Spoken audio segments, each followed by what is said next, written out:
In the quiet stillness of a moonless night, where the howler monkeys have ceased their cries, and the forest breathes in slow, humid sighs, the ancient cities of the Maya slumber beneath a vault of stars, their temples, rising like jagged teeth against the heavens, bear silent witness to the unrelenting rhythm of centuries. Yet beneath the elegance of their stepped pyramids and the graceful sweep of glyphs carved in limestone, there pulses a tale of hardship, a life bound in cycles of toil, sacrifice, and hunger. Let us begin this tale, not with kings nor gods, but with a barefoot boy named Itsam. He rises with the croak of frogs and the gentle rumble of distant thunder. His ribs faintly visible through a tight-stretched skin, bronze and dappled with the dust of the dry season.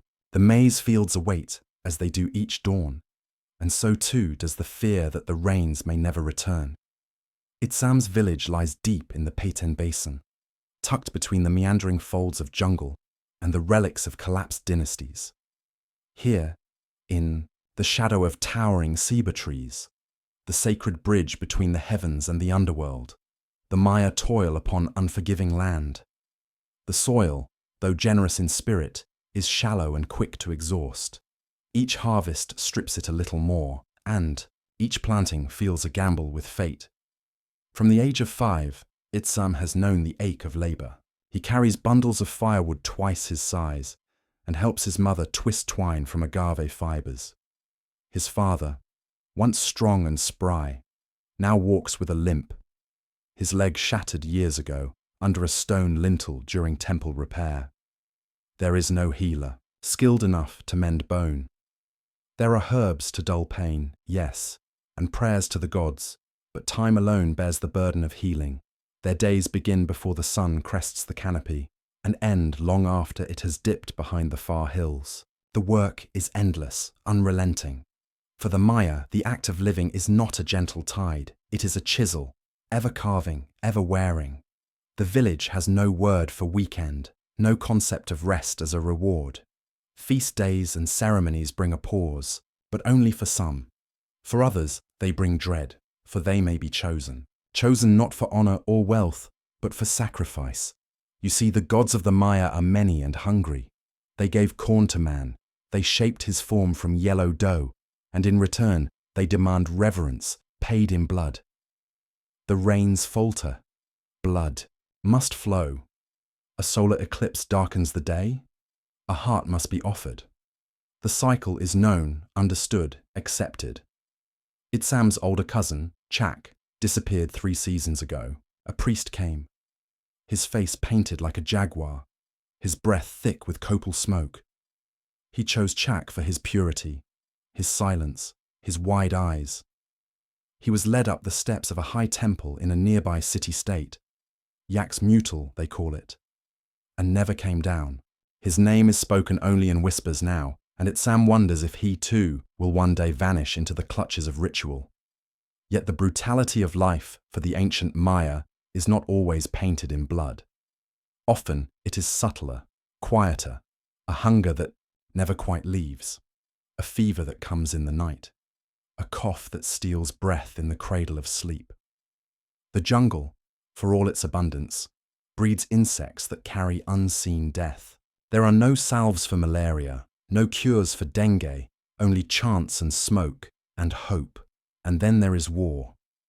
Unlike the great empires of distant lands who fought for conquest, the Maya waged war not for land, but for prestige and prisoners. The taking of a noble captive was a prize beyond gold. But when kings fight, it is the commoners who bleed. Itsam has seen villages burned, their maize trampled, their children led away in ropes of henequen fibre. His father once fought. His ear still bears the notch of defeat, a reminder of loyalty lost in the chaos of shifting allegiances. The lords above live in cities etched with jade and obsidian, their tombs lined with offerings. But those beneath, the weavers, the farmers, the stone haulers, they live in homes of packed mud and woven palm, where the smoke of hearths lingers heavy and low. Their lives are short, often ended by infection or malnutrition before the 5th decade. But do not mistake this life for joyless. Even in suffering, the Maya find moments of wonder. In the coolness of dawn, when the birdsong weaves a tapestry through the mist, Itsam laughs with his sister as they chase fireflies.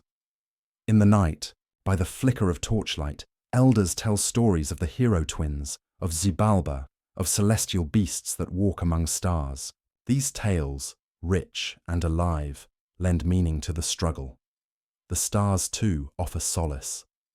The Maya read them as one might read a sacred scroll. Each movement foretells change, each alignment a message. Their astronomers, brilliant in their calculations, chart the cosmos with an elegance the modern world has only begun to understand. But even knowledge is not a shield against hunger. As the story of Itsam begins to unfold, remember this: life for the ancient Maya was not a simple tragedy, nor merely a list of brutalities.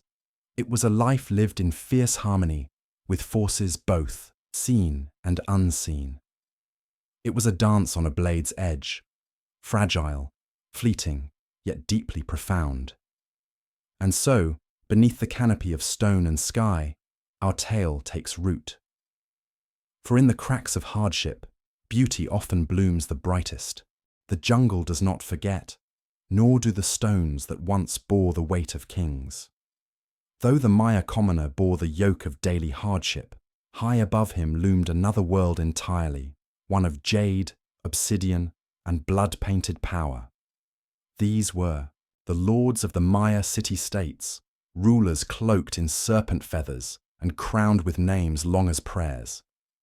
And their lives, too, were a theatre of brutality, though gilded with splendor. Let us turn our gaze now from the boy Itsam to a man named Kinyax-Kukmo, the Ajo, the holy lord of a rising city-state. His court sits in Kopan, nestled among limestone ridges and slow-moving rivers. His palace, layered in stucco and red pigment, gleams in the morning sun, but beneath its brilliance lies a world as perilous as any battlefield. Kinyax's day begins not with soft greetings or idle luxuries, but with ritual. The stingray spine, the obsidian blade, these are his first companions. He kneels upon a mat woven with glyphs of power and draws the blade across his tongue, the spine through, the soft flesh of his genitals. His blood, captured on paper, is burned so the smoke may reach the gods. This is not madness nor cruelty, it is devotion. For to rule in the world of the Maya is to be the bridge between man and God. The Ajor is not merely king, he is the channel through which the universe breathes. Should he falter, crops might fail.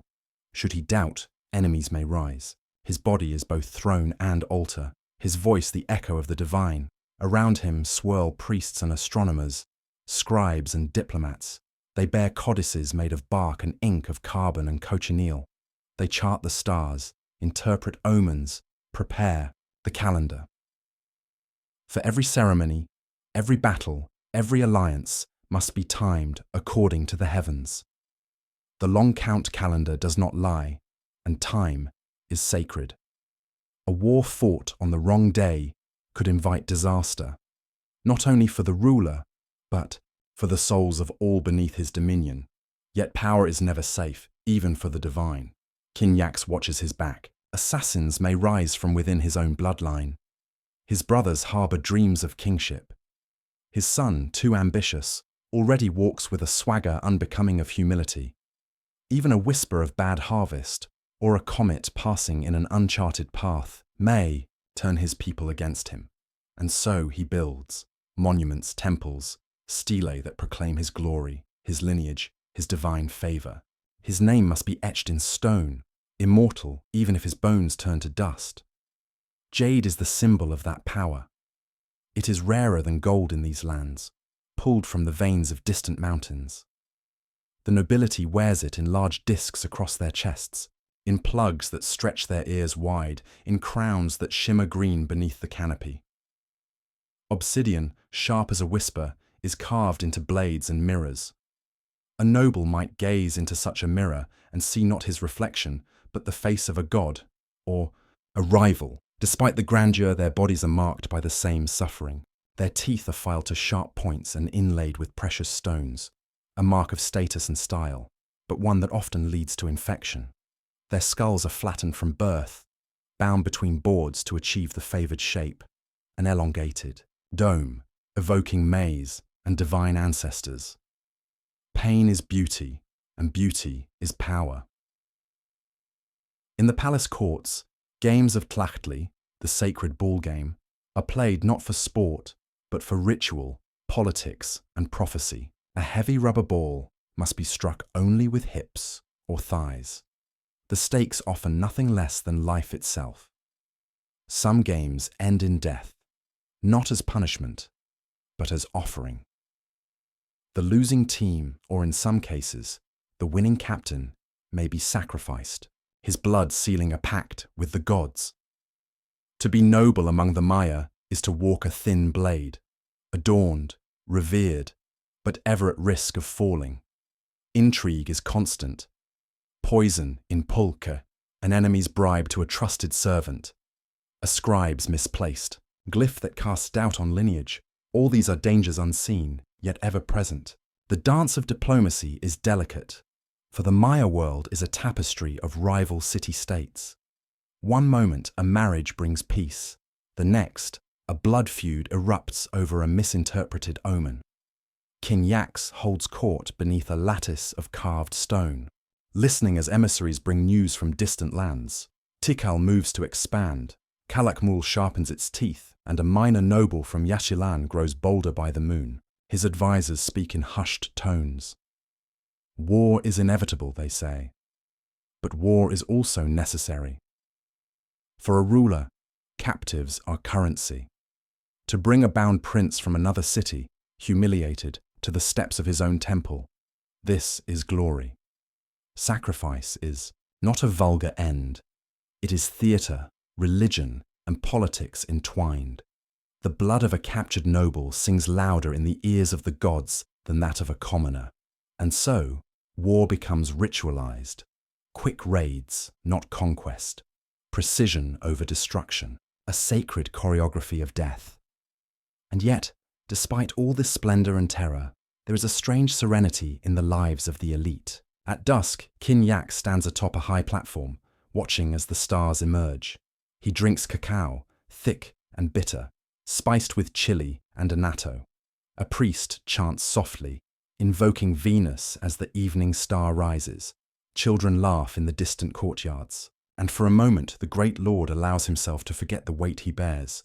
He dreams of his ancestors, shining figures in jade, dancing in the heavens. He dreams of gods with skeletal grins and rivers of stars. He dreams of peace, though he knows it is fleeting. The world he governs is not one of ease, but of cycles. Life and death, rise and fall, glory and ruin, they are threads in the same, woven cloth. And so, the lords of jade and dust continue their reign, brilliant and brittle, illuminated by the flickering light of sacred fire. Their lives are not spared the brutality of Maya existence. They merely wear it with finer ornaments. The temples of the ancient Maya soar like frozen lightning above the jungle's green sea. Stone upon stone, heaved and honed by hands now long returned to earth. To the untrained eye, they appear timeless, immutable. But beneath their grandeur lies a graveyard of truths too heavy for the light. Each pyramid, each sanctuary, each sacred precinct was built atop sacrifice. It is said among the elders that before a temple may rise, a life must fall. Not just any life, but one given freely or taken with reverence. The foundation must be sealed in blood, so the gods may find it acceptable, enduring. Beneath the grandest staircases of Tikal and Palanque lie the curled remains of children, their bones arranged carefully, facing the dawn. Their names are lost, but their offering is eternal. In the city of Copan, deep within the central plaza, an altar stone still whispers of its secrets. Beneath it, a tomb was uncovered in later ages. A young girl, no more than 10, laid to rest with jade beads in her mouth and jaguar bones at her feet. her limbs folded like a sleeping fawn, her skull bound and reshaped, her body adorned with cinnabar dust, bright red as fresh blood. The people called her Bride of the Rain God. She was not nobility nor priestess, yet she bore the weight of their hopes. That year, the maize crop had failed. The cenotes had dried. The rain had not come in 6 cycles of the moon. The elders spoke to the stars, to the bones, to the shadows cast at noon, and all agreed, a life must be given. It was her eyes, they said, large and green, like the sacred Quetzal. She did not cry when chosen. She walked with the priest into the chamber, carrying maize leaves in one hand and a small clay bird in the other. No one speaks of what happened within, only that the rains returned the next day. This is how temples remember, not with words, but with what they swallow. The process of building such sacred spaces was no less brutal. Stones the size of cattle were dragged for miles without wheel or beast. Thousands of laborers, many conscripted from neighboring tribes, bent their backs beneath the lash of duty and sun. Lime was needed to plaster the temples white, a symbol of purity. To make it, limestone had to be burned in great kilns, requiring vast quantities of wood. The forests, once thick and eternal, began to vanish. Whole hillsides were stripped bare to feed the fire of construction. The air, heavy with smoke and sweat, clung to the skin of the workers like a second flesh. Some died of exhaustion, their bodies tossed into the earth beneath the rising platforms. Others perished slowly, their lungs coated with lime dust, their breath ragged even in sleep. And yet, when the final stone was placed, when the last glyph was painted in deep ochre and cobalt, the city gathered. Dancers moved like flames across the plaza. Drums thundered. Copal smoke rose in lazy spirals. The gods were pleased. The cycle renewed. But it was not only in death that the temples found power. It was in memory. Deep within the corridors of Temple Vents in Palenque lies a chamber, sealed in time. Its walls are covered in glyphs, each stroke a prayer, a name, a record. The chamber tells of Pakal the Great, whose bones were buried beneath an intricately carved sarcophagus lid. The lid itself is a map, not just of the stars, but of his. Journey into Xibalba, the Maya underworld. Xibalba is not merely a place of darkness, it is a realm of trials, a place where rivers run with scorpions and bats whisper lies. To survive there, one must be wise, strong, pure, and so the rulers prepared in life for death. They built temples not only as monuments, but as staircases to eternity, and those who built them, they were seldom remembered. Itsam's grandfather once helped carry stone for a smaller shrine in Dos Pilas. He told of how his hands bled through layers of cloth, how his shoulders ached for weeks. He spoke not in anger, but in reverence. To lift stone for the gods, he said, is to place your name in the silence between breaths. Itsam, still a child then, did not understand. But years later, as he walks the base of a crumbling pyramid, overtaken by fig roots, he hears his grandfather's voice in the wind. The stone still stands, moss-covered, cracked by time, but proud. A place where birds nest, where spirits rest. A place born of sacrifice. Modern minds may recoil at the notion that temples of such beauty were born from such cruelty. But the Maya did not see pain as punishment. They saw it as exchange, a life for rain, a back for stone, a heart for light. Even in their art, this belief echoes. Stelae carved with noble figures often depict them holding bloodletting tools, streams of life flowing from their fingertips. Behind them, serpents rise, visions summoned by pain. These visions were not hallucinations, but messages from ancestors, gods, or even the cosmos itself. The temple was the medium, the body, the ink. And so when you walk through the ruins today, if you tread lightly, if you close your eyes and let the wind speak, you may still feel the breath of the past rising through the cracks. You may feel the weight of bones beneath your feet. not in horror, but in reverence.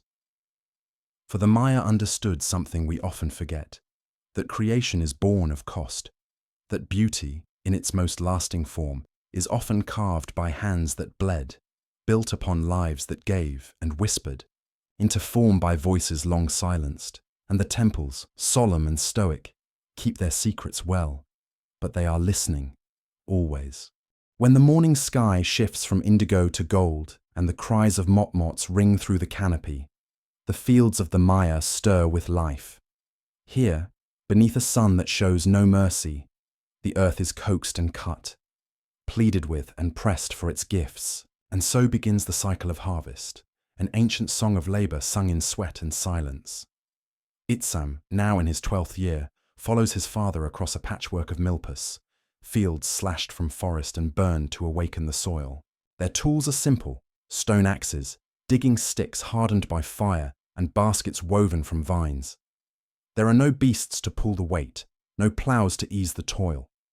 Everything the land yields comes by human hands and aching backs. The primary gift of these fields is maize, sacred, golden, and central to all. The Popol Vuh, the Maya book of creation, says man was formed from maize, and so to grow it is to nurture the very flesh of the gods. But maize does not come easy. Each plot must be burned and cleared during the dry season, the smoke rising like a prayer across the canopy. The ashes enrich the shallow soil, but only briefly. Within 2 or 3 cycles, the fertility fades, and a new field must be made. And so the forest is ever trimmed, ever shifting, inch by inch. Nature reshaped not by greed, but by necessity. Under the noonday sun, the heat becomes a living thing. It wraps around the workers, weighs on their limbs.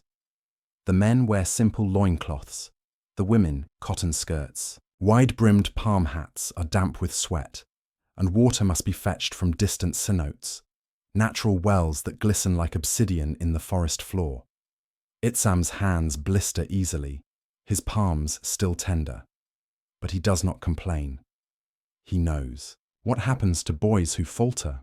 His cousin, Cabal, once refused the fields, dreaming of carving stone instead. He was taken to a distant city to be apprenticed and never returned. Whispers say he died of fever. Others say he displeased his master and was sold to repay a debt. To be born a farmer among the Maya is to live by the rhythm of the land and to fear its silence. When rains are late, cracks appear in the soil like veins of despair. Without rain, the maize wilts, the beans harden, the squash curls. Hunger, already a known companion, becomes a tormentor. In such times the elders bring out the sacred bundle, wrapped in woven cloth, believed to contain relics of the ancestors. They chant, fast, and offer gifts, cacao, feathers, incense.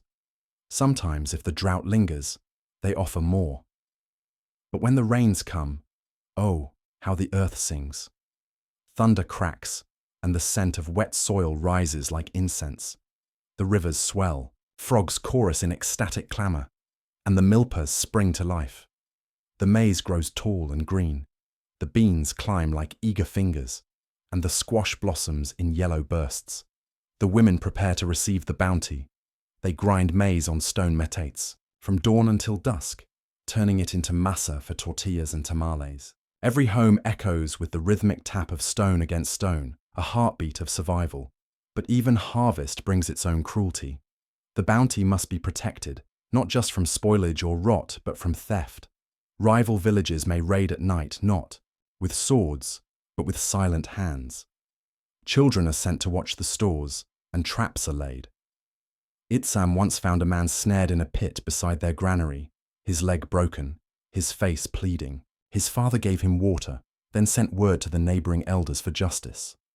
The man was never seen again. Even within the same village, food can create division.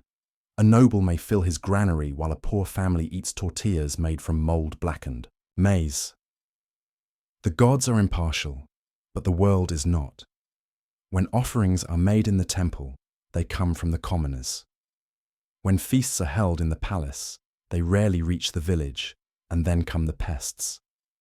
The gods, it seems, created not only man from maize, but all things that hunger for it. Insects descend in clouds, beetles, weevils, worms. Birds pluck the kernels with surgical precision. Children are posted in the fields with rattles made from gourds to scare them away. Sometimes it works, sometimes it does not.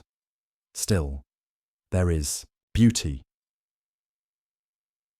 On the eve of the harvest festival, the village gathers. Itzam, barefoot and sun-darkened, walks among the dancers. Offerings of tamales, chocolate, and roasted iguana are laid at the altar. The priests bless the maize. Smoke from the fires curls into the night sky, and drums echo through the hills. Children laugh, elders smile. For one night bellies are full, and fear is forgotten. It is during these moments that Itzam understands what his father meant when he said the earth was sacred, not because it gives, but because it asks. It demands patience, faith, pain. And, in return, it gives life, not comfort, not ease, but life. In the quiet after the celebration, when the fires dim and the stars blink overhead, Itzam lies on a mat woven of palm. He listens to the frogs and crickets, feels the soreness in his limbs, and dreams of maize fields stretching to the horizon, golden and endless. He does not know what tomorrow will bring, a storm, a sickness, a raid. But for now, the harvest is safe, and the gods are quiet. And in this fragile peace, sleep comes like rain upon dry soil. In the shadowed heart of every great Maya city lies a place both feared and revered, a narrow court of stone flanked by vertical walls, where echoes linger longer than they should. This is the ball court, or Tlachtli, as whispered in Nahuatl. Tongues, though the Maya had many names for it, each laced with dread and devotion. To an outsider, it may seem like a game, but in truth, this court is an altar, and the ball that moves within it is no ordinary thing. It is fate made flesh. The first time Itzam glimpses the ball court of Yaks Mutal, he is awestruck. The walls rise like canyon cliffs, each surface carved with glyphs and snarling gods. At the center, a circular stone ring juts from either wall, high above the ground. The court itself is vast, worn smooth by centuries of footfalls and sacrifice. It breathes with a weight heavier than stone. He stands beside his father, who watches, not the court, but the crowd. They come to see gods play, he mutters, but it is always men who bleed. The players emerge, not ordinary villagers, but warriors and nobles, chosen for their strength, their lineage, their dreams. Their hips are bound in leather, their arms wrapped in padding of tightly woven cotton. They wear no shoes, and their eyes are dark with focus. Each man has trained for years, not just in motion, but in meaning. The ball, heavy and solid, made of cured rubber, is lowered into the court with ceremony. Drums thunder, a conch sounds, and silence falls like a cloak. Then, the game begins. They strike the ball with hips, thighs, elbows. It bounces low, swift, unpredictable. No hands may touch it. To drive it through the high stone ring is a feat worthy of legend, but more often, the game is a contest of endurance and control. How long one may keep the ball in motion, how cleverly one deflects and directs it, how gracefully one dances between pain and purpose. But this is no mere sport. Today's match is a ritual of war. The two teams represent rival lineages, long at odds. One wears red feathers, the other green. Each point scored is not merely a victory, it is a sign to the gods, a plea for favor, a reenactment of the eternal duel between life and death, sun and night, the hero twins and the lords of Xibalba. Among the Maya, the Popol Vuh tells of these sacred twins, Hunahpu and Xbalanque, who descended into the underworld and defeated the gods of death through wit and will. Their tale ends with resurrection, their heads rising as the sun and moon. The ball court is where this story lives on, again and again, in flesh and bone. As the match unfolds, Itsam sees the strain on the players' faces. Blood beads from skinned elbows, ribs bruise with each fall. The ball strikes one man's face, and he falls without rising. There is no pause. The game continues. For hours they battle, under the unblinking gaze of the sun. The crowd chants. Priests murmur incantations. Incense coils skyward in lazy spirals. Finally, with a thunderous strike, the ball is driven through the stone ring by a player in red. The crowd erupts. The priests raise their hands. The gods have spoken. But the ending is not one of medals or cheers. It is one of blood. The losing team is gathered at the center of the court. They kneel, not in shame, but in solemn acceptance. One among them is selected, a young man, no older than 20, his face serene, as if already walking in another world. He is bound not roughly, but with reverence. His body is painted in black and blue, sacred colors of transformation. He is led, not away, but upward, to the steps of the temple beside the court. There, before the eyes of all, he is offered. His chest is cut, his heart lifted to the sky, and the crowd falls silent in awe. Itsam does not look away. His father's hand rests gently on his shoulder. "Why?" the boy whispers. "To feed the sun," his father replies, his voice quiet. "So it may rise tomorrow." Among the Maya, sacrifice is not punishment. It is the highest honor. To die upon the temple is to become part of the eternal. To fall in the ball court is to walk the path of the hero twins. It is said their souls do not pass into the underworld, but become stars, guiding those who follow. And yet, beneath the glory, there is fear. Not all who play the game do so by choice. Some are captives, spared the blade for one final display. Others are pressured by lineage, bound by expectation. A few are promised freedom or the safety of their kin, though whether those promises are kept is known only to the lords and their gods. The ball court is a place of transformation, but it is also a place of manipulation, of spectacle. Rulers use it to settle disputes, to distract the people, to remind all who holds the power to give life or to take it. In smaller villages, the courts are humbler. No great stone rings, no temples close by. The game is played with laughter and bruises, boys imitating gods with the innocence of youth. But even here, the shadow of its meaning remains. Every elder remembers the games of old when blood ran beside the laughter. That night, as Itsam lies beneath the stars, he imagines the young player's soul rising into the heavens. He wonders if sacrifice truly brings favor, if the gods are ever satisfied, if the game will one day call him. He does not know the answers, but he knows the court will wait, patient as stone. And when the conch sounds again, another will step into the arena, half warrior, half offering, ready to dance with destiny beneath the burning gaze of the gods. The jungle knows many wounds. It is a place of sharp thorns, hidden roots, falling branches, and stinging insects. And so too do its people know pain, and from pain, the need to heal. Among the Maya, the art of healing is sacred, a lineage of whispered knowledge passed from elder to apprentice like flame from torch to torch.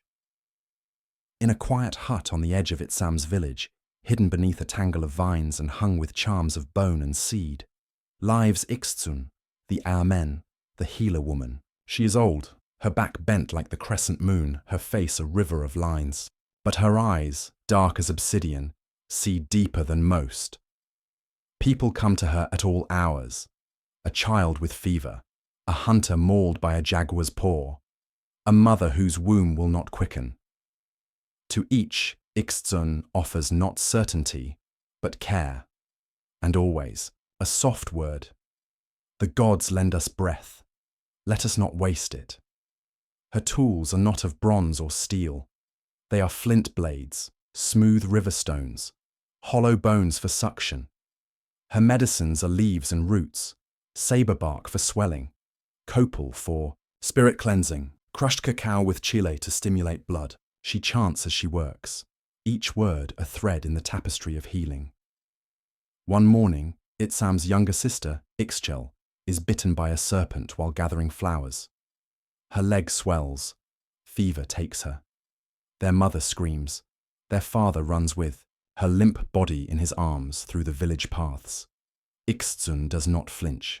She lays Ixchel upon a mat strewn with crushed basil and burned sage. She washes the wound with a mix of river clay and lime juice, then chews a bitter leaf and spits the juice into her hands, rubbing it onto the girl's brow. Her chant rises, soft, rhythmic, steady as breath. Ajor, Ajor, Lord of Light, take not this child. Let her run beneath your sky. For hours, she does not leave her side. At dusk, the fever breaks. Ixchel stirs, and Ixtsun smiles, though her own strength is spent.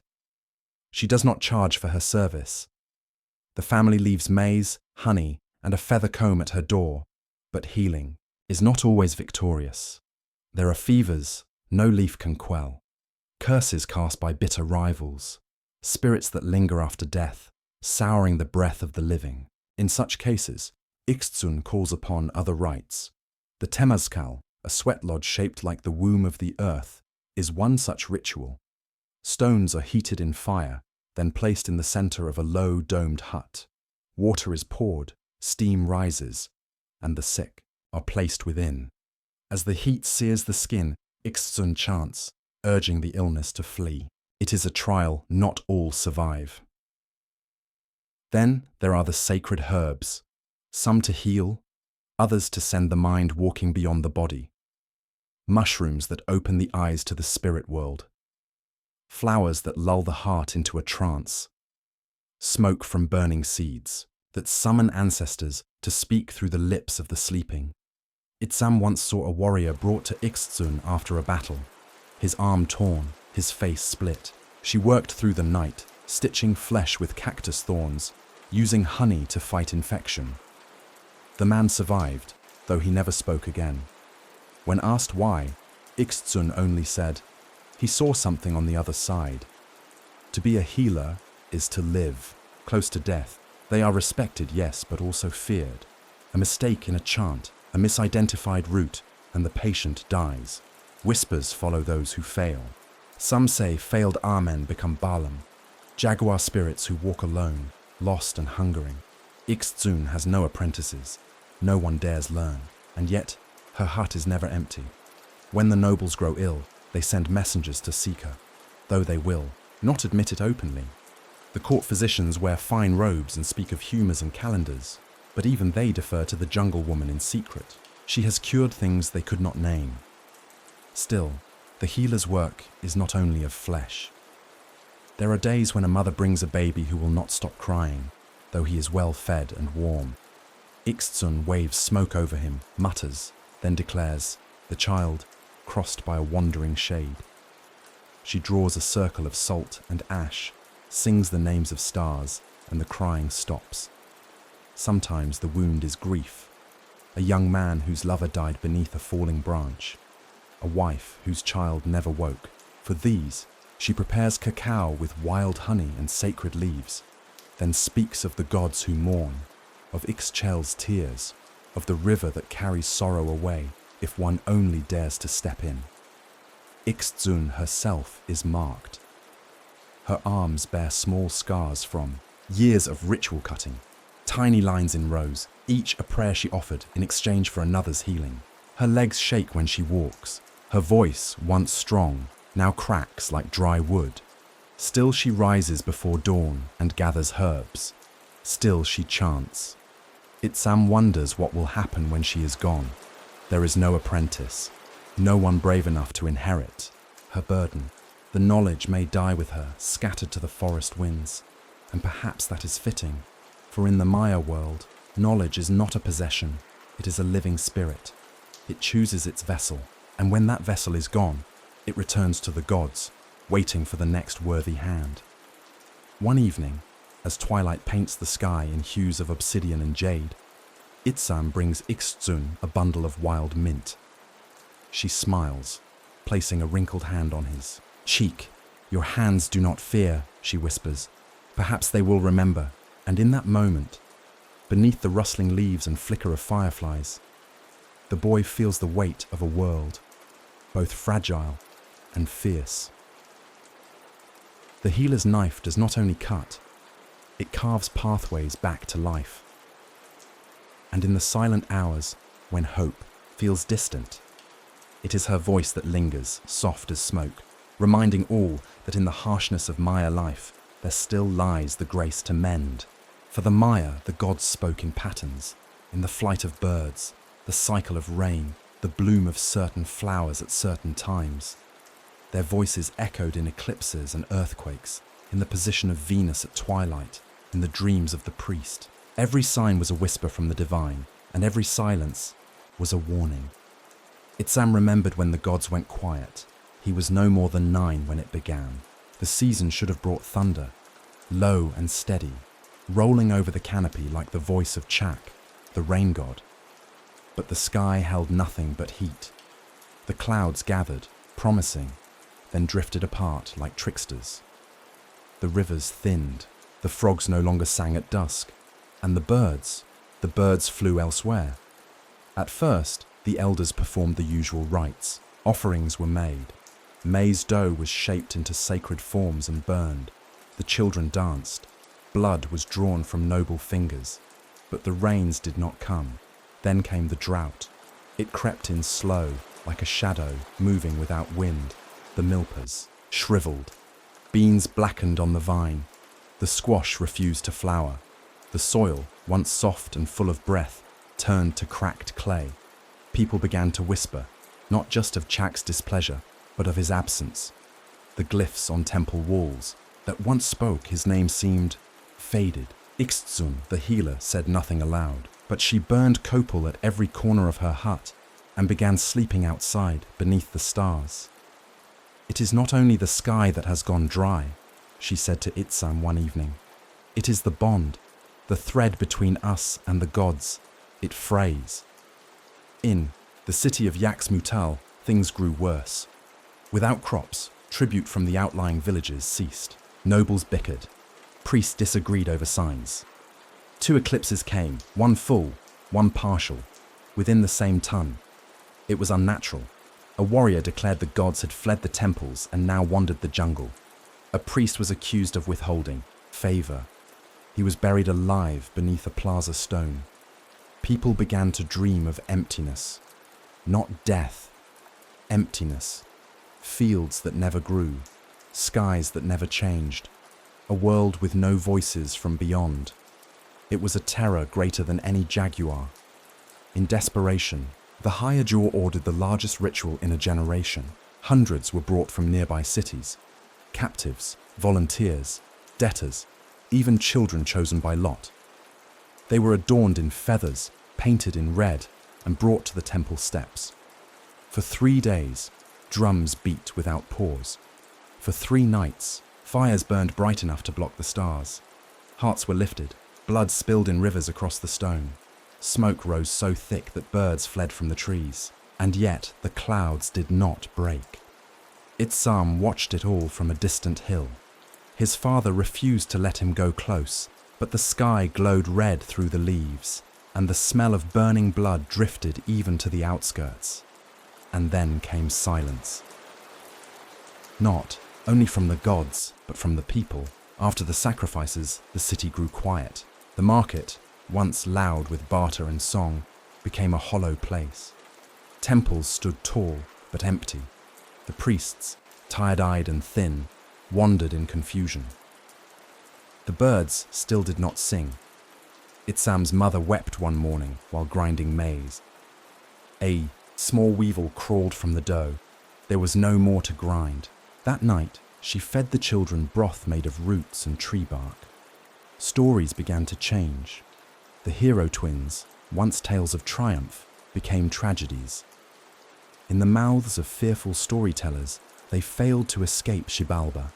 The gods of the underworld claimed them, and the sun never rose. The children cried at the retellings, but none dared correct them. The silence became a new god, one with no face, no name, only absence. Ixtun warned of a deeper sickness. When the people lose belief, the gods do not die. They fade, she said. They become shadows, hollow things. One evening, a strange figure appeared in the village. A young priest, face painted with stars, carrying no staff, no tools. He claimed to have come from a city where the gods still spoke. He gathered the villagers and told them the truth. The silence is not a punishment, it is a test. The gods wait, they watch. They do not wish for blood, but for change. He spoke of peace between cities, of preserving the forest, of ending the sacrifices. At first the people listened. Hope stirred.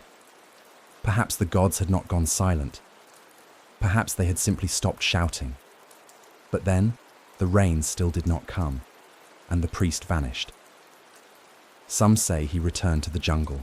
Others whisper he was taken by the higher jaw and never seen again. In the years that followed, the silence deepened. It was not just the drought. Temples crumbled faster than they could be repaired. Glyphs were left half-carved. The great calendar was no longer kept. Whole villages emptied overnight, their hearths cold, their plazas full of leaves. Itsam grew quiet too. He stopped asking questions, stopped dreaming of temples, stopped listening for gods in the wind. But one night, as he sat alone beneath the ceiba tree, he heard something, not a voice, but a feeling. A breeze, soft and sudden. A hush that wasn't empty, but full. And he thought, just for a moment, that maybe silence itself was not absence, but invitation. An invitation to listen differently, to see the divine not in thunder, but in roots, not in sacrifice, but in survival, not in blood, but in breath. And he closed his eyes and listened, not for gods, but for life. They were there, and then they were not. This is how the elders speak of it, their voices low, eyes cast toward the ground. The houses still stood, they say. The hearths were warm, the maize half-ground. But the people, gone. The Maya world was once a web of bustling city-states and quiet farm villages, woven through jungle and hill, river and valley. Paths of white limestone, sakbiob, threaded through the forest like veins, pulsing with traders, messengers, pilgrims. Every few days' walk, another village, small, thatched homes, a central plaza, a modest temple, and the rhythms of daily life echoing in familiar patterns. And then, one by one, they emptied. It was not war, not always.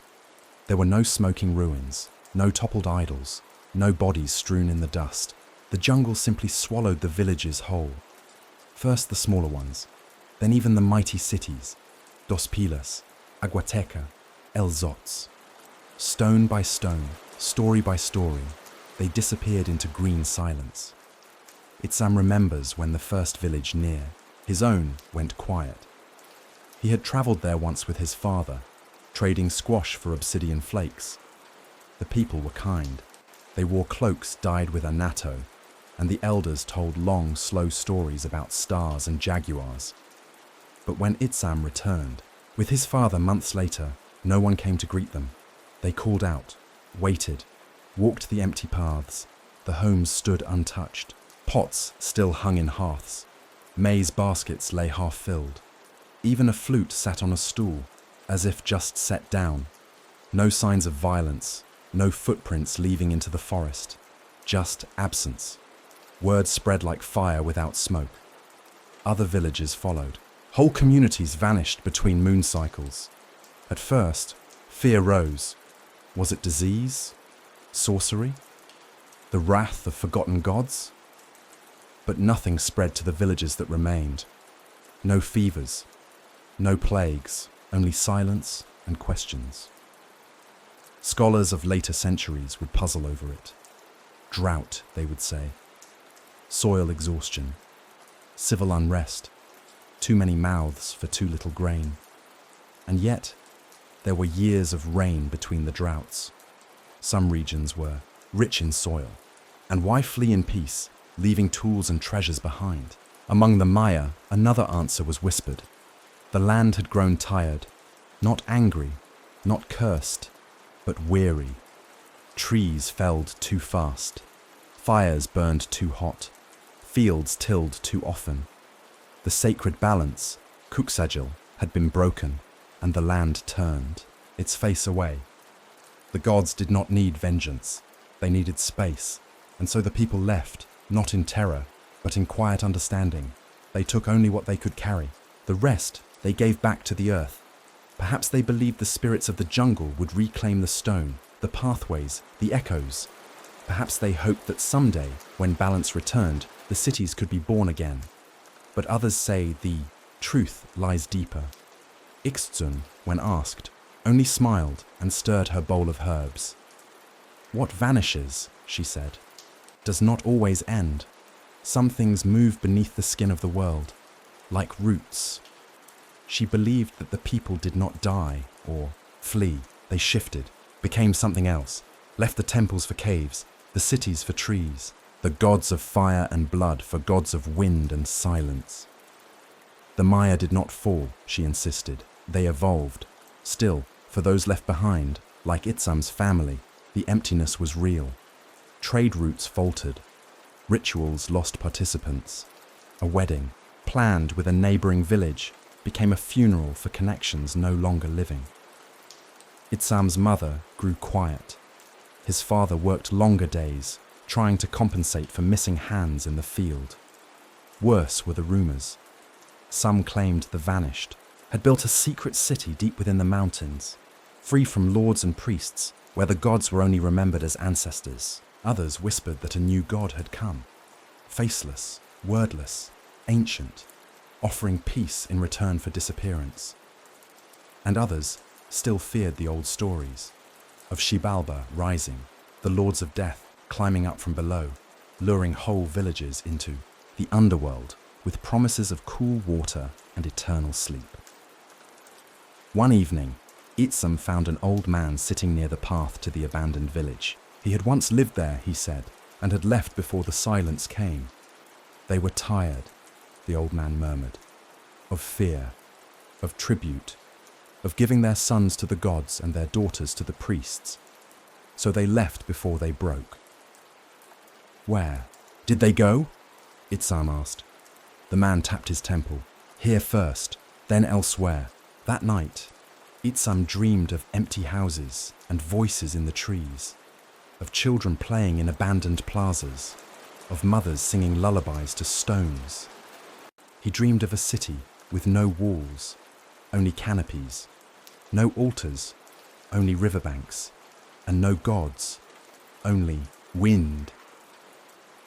The disappearance of the villages left scars on the land, but deeper ones on the hearts of those who remained. For it was not only people that vanished, it was certainty, the sense that the world could be understood, that the cycles would turn as they always had. Now, there was doubt. If cities could empty overnight, if the gods could fall silent, if the jungle could take back all things, then what was safe? What was sacred? And yet perhaps in that vanishing, there was a quiet kind of wisdom, a lesson etched not in stone, but in absence, that sometimes survival means letting go, that sometimes the loudest cry is leaving, and that sometimes the harshest. Truth of all is that the world will not wait for us. The Maya world was not built only of stone and soil. It was shaped in smoke and obsidian, in whispers and shadows. It was a realm where the visible touched the invisible, where fire curled through the air as a prayer, and where a single polished shard of black glass could open the eyes wider than any sunlit truth. In Itzam's village, as in all the towns that bowed to time and sky, the day did not truly begin until the smoke rose. Each morning, before the first tortilla touched the hearth, before the maize was stirred into dough, the incense was lit, kopal, sap from the sacred. Tree dropped into clay bowls, crackling into fragrant clouds. The smoke drifted upward through the open roof thatch, curling like a serpent toward the heavens.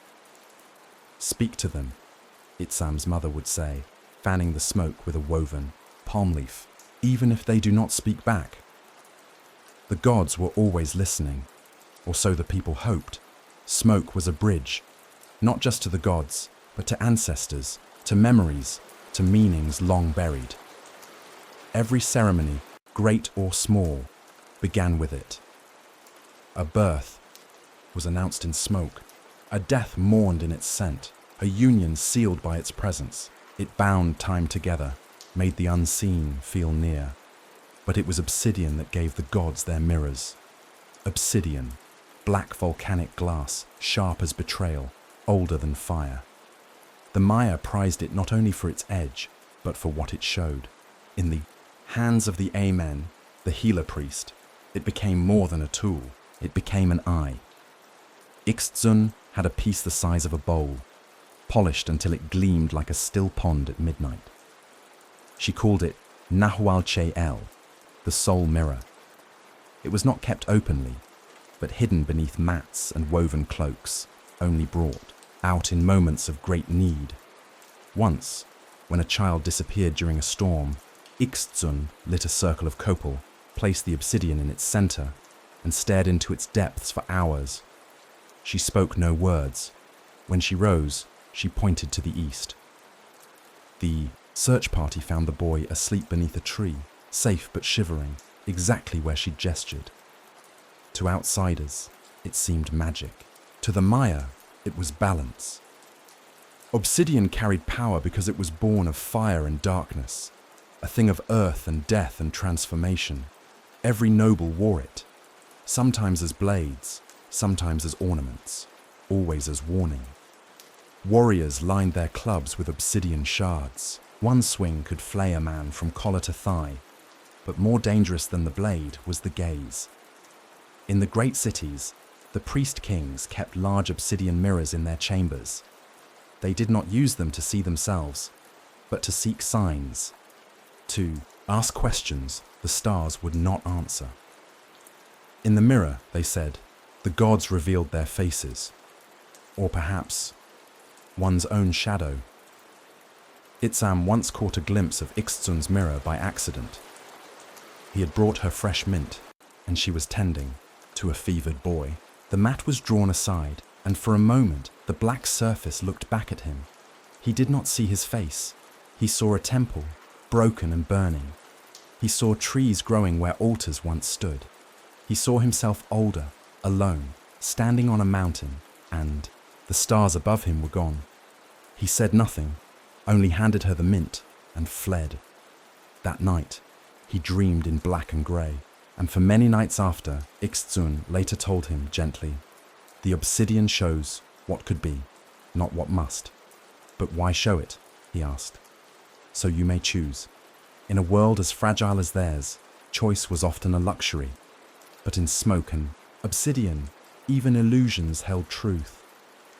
Sometimes during the long dry seasons, when the crops were thin and the elders' voices thinner, the villagers would gather around a central fire, a bowl of burning copal in the middle, obsidian blades resting in a circle around it. The priests would speak of Tikal, not the city, but the moment of great darkness, a time foretold when the gods would vanish and only those who remembered would survive. "These stones," they'd say, "will be all that remain. Our words, our faces, will fade. But obsidian remembers." It was a reminder that smoke may drift away, but stone cuts deep. And yet the Maya did not fear shadows. They walked with them, welcomed them. Night was not the enemy. It was the other half of life. Every day ended in darkness. Every life began from it. The underworld, Sibalba, was not hell, but a trial, a place of riddles, not torment.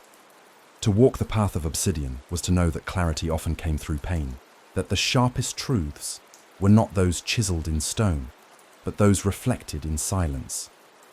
Even among the nobility, obsidian carried a sacred danger. One king, it is said, gazed too long into his mirror. He saw betrayal, not from his enemies, but from his own blood. His brother was killed, his sister exiled. His city, once strong, fell within a generation. Obsidian does not lie, but it does not explain. As Itsam grew older, he feared the mirror less, not because it showed him kinder things, but because he came to understand the need to see, to truly look at the world, at others, at oneself. One day, perhaps, he too would carry a blade of obsidian at his side, not as a weapon, but as memory, of fire, of ash, of the sharp edge between belief and blindness. And in the quiet of night, when the fires were low and the copal smoke rose like a dream, he would remember the reflection not as prophecy, but as choice, a choice to endure, to question, to listen. For in a world of smoke and obsidian, the line between man and God was never a wall, only a shimmer. The throne of a Maya lord is never just a seat. It is a stage, an altar, a battlefield, and a cage. Carved from stone or built atop wooden platforms cloaked in jaguar pelts, it is where power sits, but never rests.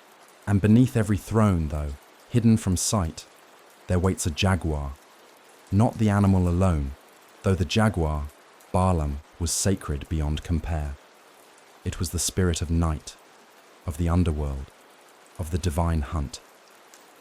To the Maya, the jaguar was more than beast. It was transformation. It was wrath cloaked in elegance. It was the god that walked on silent paws between worlds.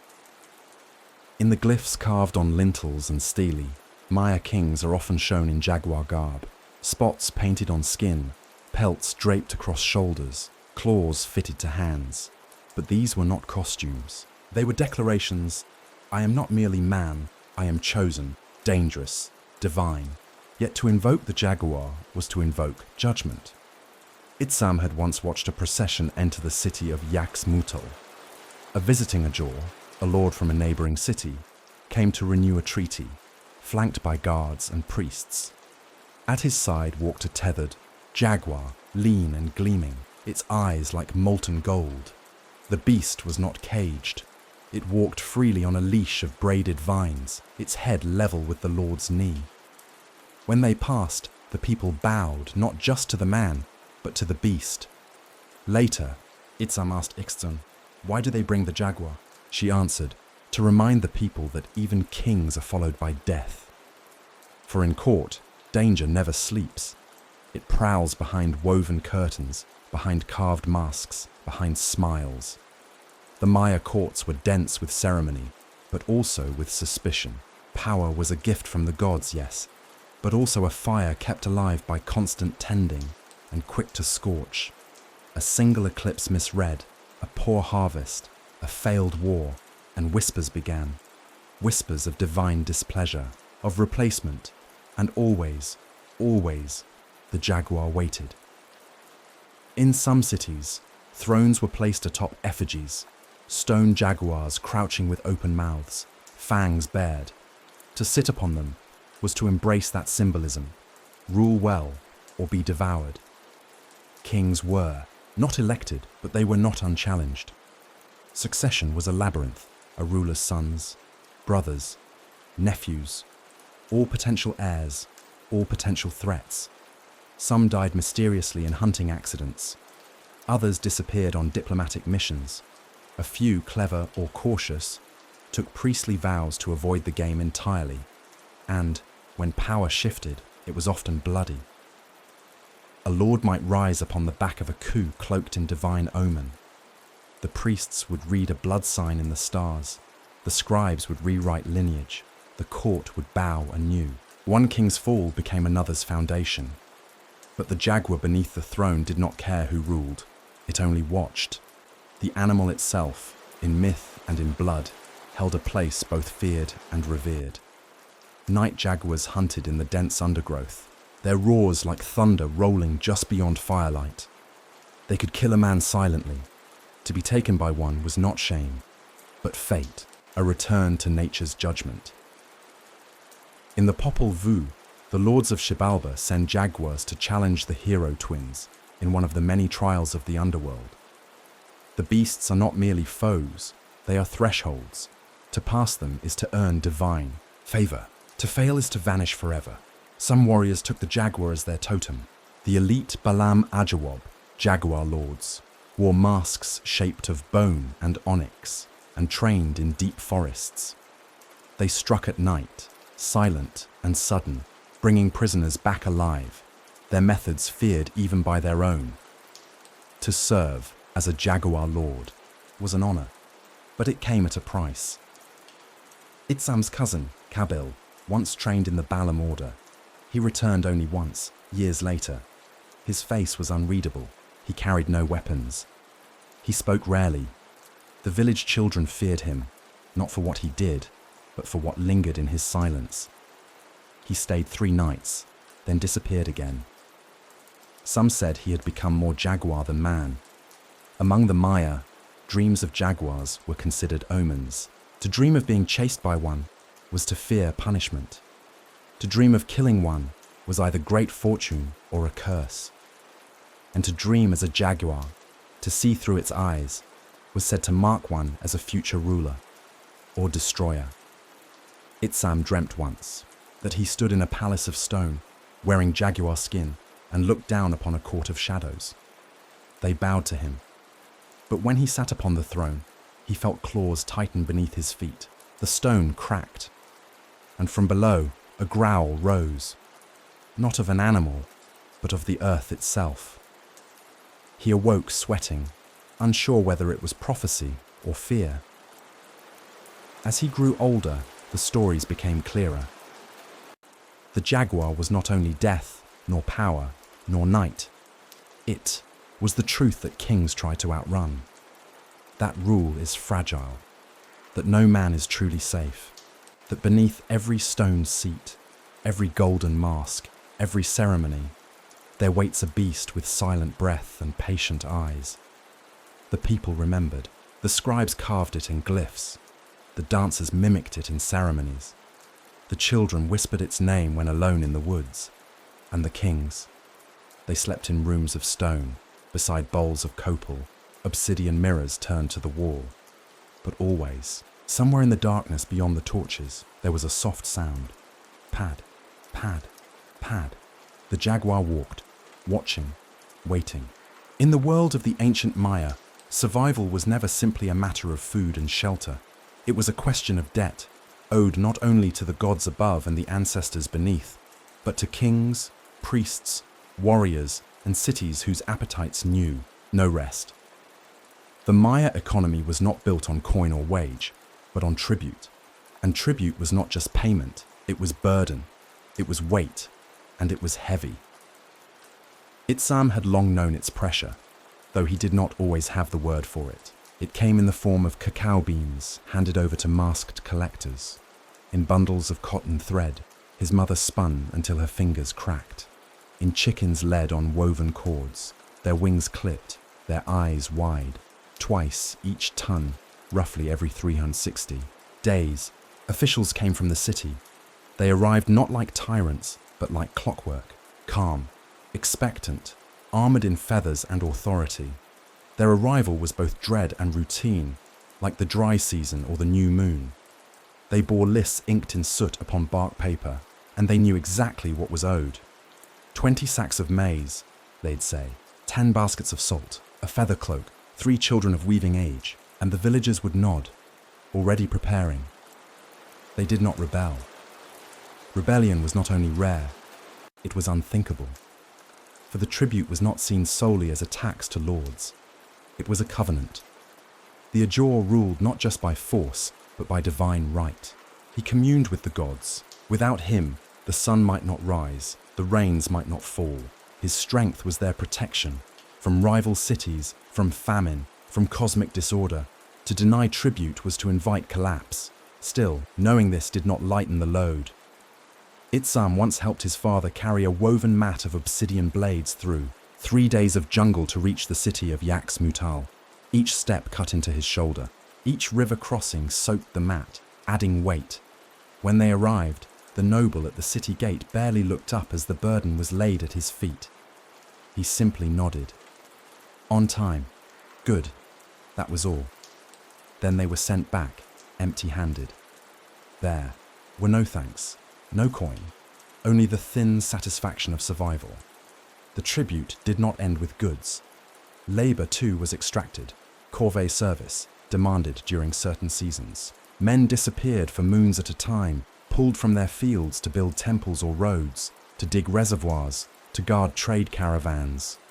Some returned, some did not. No one asked what happened. They simply waited for their names to be called next. Women were not exempt. They wove endlessly, spun fibers from agave and cotton, embroidered with shells and dyes. Their creations were sent not for profit, but as symbols of allegiance. A badly woven garment could be read as insult, a missing shipment as defiance. And then there were the human tributes. Children born healthy and clever were sometimes promised in advance to city temples or noble households. He will serve the priests, a mother might say with pride and sorrow. Or, she will learn in the high court. But all knew that service might mean sacrifice, or slavery dressed in golden thread. It was the cost of peace. The tribute system extended through the Maya lowlands like roots under soil. Each city extracted from its neighbors. In turn, it paid tribute to a higher power, Tikal to Calakmul, Naranjo to Caracol. The chain climbed until it reached the gods themselves, whose altars always demanded more. And what happened if tribute failed? If a village produced too little or too late? First came warnings, then came fines, extra burdens, often impossible to meet, and then came soldiers, not always many, just enough to burn a few fields, seize a few elders, remind the people of their place. The message was never shouted, it was whispered, and therefore more terrifying. Itzam remembered a nearby hamlet that refused to send laborers during the drought. "We will not give our sons to stone while our daughters starve," the elders said. The city sent a priest, flanked by masked warriors. When the villagers refused him entry, he stood at the edge of their plaza and simply waited. By nightfall, their shrine was ash, their water pots shattered. The tribute was paid in silence, along with the ashes of their pride. Still, not all tribute was coerced. Some gave willingly, offering their best cacao, their most beautiful feathers. They hoped to gain favor, to be noticed, to rise. A village that gifted a rare jaguar pelt might be spared labor the next cycle. A family that sent their daughter to temple service might earn a second plot of land. Hope was its own economy.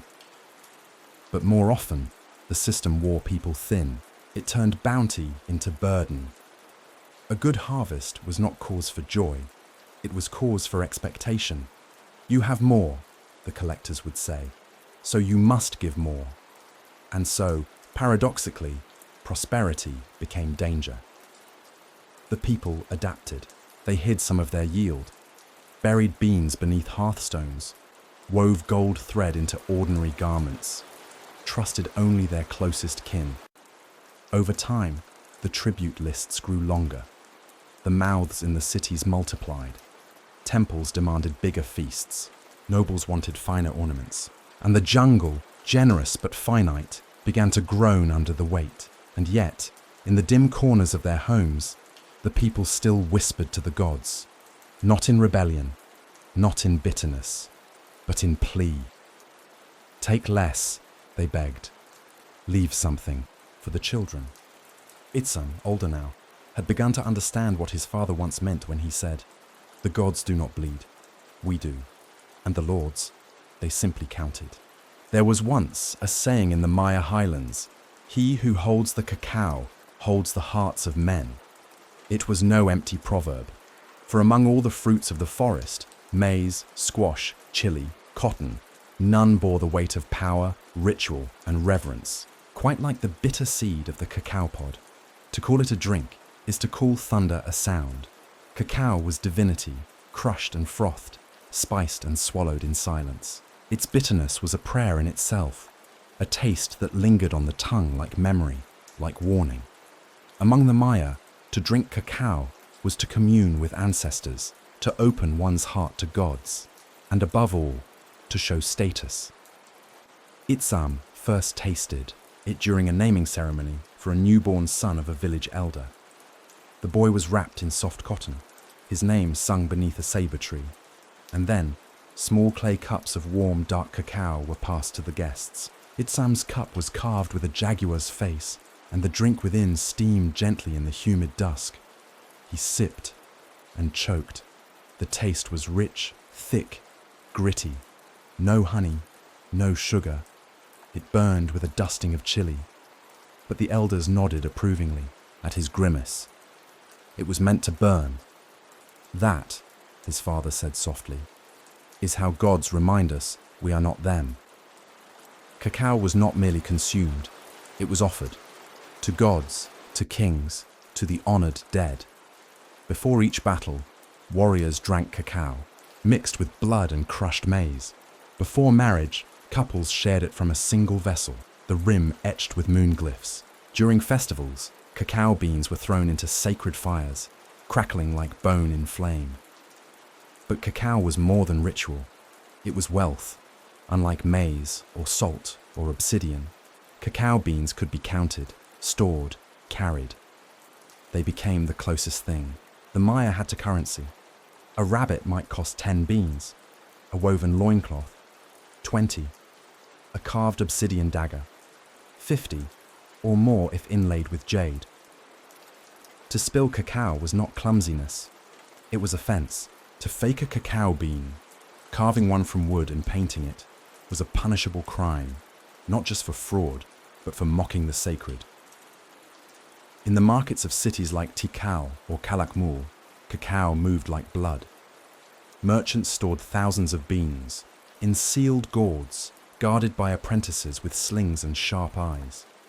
Theft was rare, not because of law, but because of fear. A man who stole cacao was not merely a thief. He was marked as one who broke the bond between earth and heaven. The cacao tree itself, the cacahuacuchtal, grew only in the richest forest soils, its pods hanging low like swollen hearts. It demanded shade, patience, and devotion. Itzam once helped plant a grove under his uncle's care. Each tree was blessed with whispered words, its roots wrapped in offerings of maize dough and feather. It would be 3 to 5 years before the first pods grew. Such was the investment of cacao, not in seasons, but in generations, and that investment grew heavier with ceremony. Every major ritual, from solar festivals to royal funerals, demanded cacao, not as mere drink, but as spectacle. Jars painted with gods dancing in fire, frothing bowls passed between priests in glyph-etched corridors. The cacao was mixed with wild honey, annatto, sometimes even crushed flowers or bones of revered elders, and, always, there had to be enough. Enough for the priests, enough for the nobles, enough for the guests. To fall short was shame, to run dry was disaster. In one festival honoring the rain god Chak, the high priest of a great city miscalculated his stores. The cacao ran out before the final chant. Guests murmured. A noble left early. The omens turned sour. Within 3 moons, the temple roof collapsed in a storm.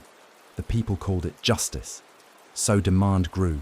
Itzam's village, once known for squash and cotton, now grew cacao in groves stolen from old maize fields. But cacao was fickle. It needed tending, needed shade, needed silence. When the rains came too hard, the roots drowned. When the sun grew too bold, the pods shriveled. His uncle often walked among the trees at dawn, whispering to them. Not spells, just apologies. I ask too much, he would say. But they ask more. Harvesting cacao was no small feat. The pods had to be cut carefully, not crushed. The beans extracted, fermented in banana leaves, dried in the sun, roasted over low flame. Each step sacred, each misstep costly, and once complete, the beans vanished upward toward the temples. Rarely did the growers taste their own work. Once, during a lean year, a young farmer named Yochi kept back a few beans for his daughter's wedding. He was caught, not by guards, but by the gods, it was said. His trees withered the next season. His roof caught fire in a dry storm. His daughter fell ill. He returned the beans, placed them on the temple steps with a carving of his own hand, a sacrifice. He did not ask for forgiveness, only for balance. And so, as the rituals grew, so too did the cost.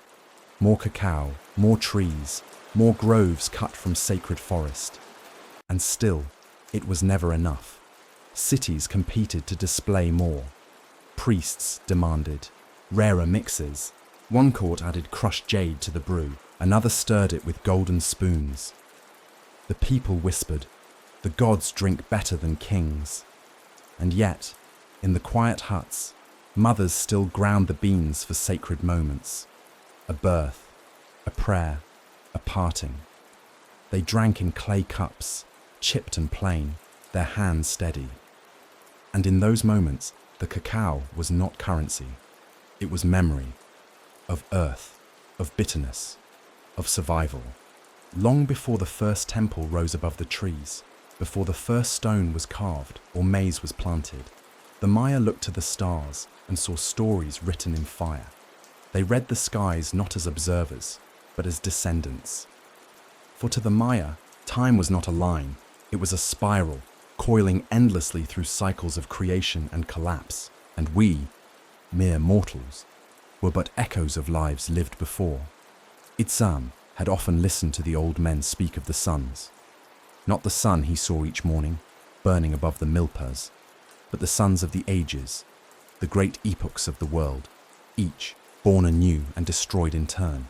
The first sun ended in jaguars, the second drowned in floods, the third fell to fire, the fourth was taken by wind, and now we live beneath the fifth, the sun of maize, the era of man, and we are its fruit. This belief, etched in codices, carved into stone, whispered in lullabies, was more than myth. It was identity. To be Maya was to know that your blood held the memory of destruction, that your bones were formed from yellow maize, that your soul was not wholly your own, but borrowed from cycles older than the stars. The Popol Vuh, the sacred book of creation, tells of the gods' attempts to make humans, first from mud, too soft, then from wood, too hollow, then finally from maize. And this time, they succeeded. The gods shaped the flesh of men from dough ground on sacred stones. Their blood flowed like sap, their breath rose like steam from cooking pots. And in this creation, the gods found beauty and hunger. For just as the gods gave life, they required devotion, and the greatest devotion was time. The Maya did not treat time lightly. They measured it with astonishing precision. Their calendar systems, Tzolkin, Hab, Long Count, were not tools of bureaucracy, but vessels of prophecy. Every name, every harvest, every war, every sacrifice, marked and chosen according to celestial rhythms. When a child was born, their nawal, their spiritual essence, was determined by the day sign. Some were born under Ix, the jaguar, destined for vision or solitude.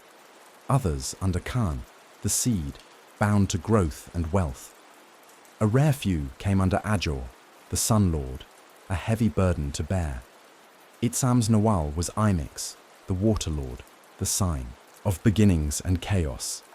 Ixtzun once told him, "You are a child of the wellspring. You will see many endings, and one day, a beginning." He did not yet understand what that meant, but he felt the weight of it each time he stared at the stars. The fifth sun, the elders warned, would not last forever. It too would fall, perhaps in fire, perhaps in stillness. Perhaps, they whispered, it had already begun. There were signs, the droughts that came more often, the crops that failed, the stars that danced out of pattern, the silence in the temples, the vanishing of villages. Was it not foretold that when the fifth sun weakened, the gods would stop speaking? That when mankind forgot its maize-born blood, the sky would forget the sun. And yet, most people lived with this knowledge not in terror, but in rhythm. They built, danced, planted, fasted, not to stop the end, but to delay it, to show the gods that they remembered, that they honored the debt. Every ritual, every festival, every prayer was an act of resistance against decay. Even the bloodletting rites were echoes of that promise. The kings cut themselves not for glory, but as down payments against the sun's descent. The priests read the heavens not for curiosity, but for timing, how best to brace the people before the spiral turned again. Itzam, in his growing years, came to feel this spiraling time in his bones. He noticed the seasons shift sooner, the moon glow colder, the glyphs carved by the scribes began to change, not in shape, but in urgency. There were fewer predictions of harvests and more of omens, more references to Tikal, the darkening, and more silence. One winter, the temple stopped marking the days. No incense was burned, no fires lit. The high priest claimed the calendar would resume when the gods returned. But the people knew. The fifth sun was dimming. It did not end in fire, not yet, but it flickered. And in that flicker, people remembered. They told stories of the fourth sun, when winds had stripped the world bare, of the third, when men burned but did not scream, of the second, when the ocean rose to swallow even the peaks, of the first, when jaguars walked as kings and tore mankind limb from limb. And now, what would mark the fall of the fifth? Would the gods tire of maze? Would the stars vanish? Would time itself stop counting?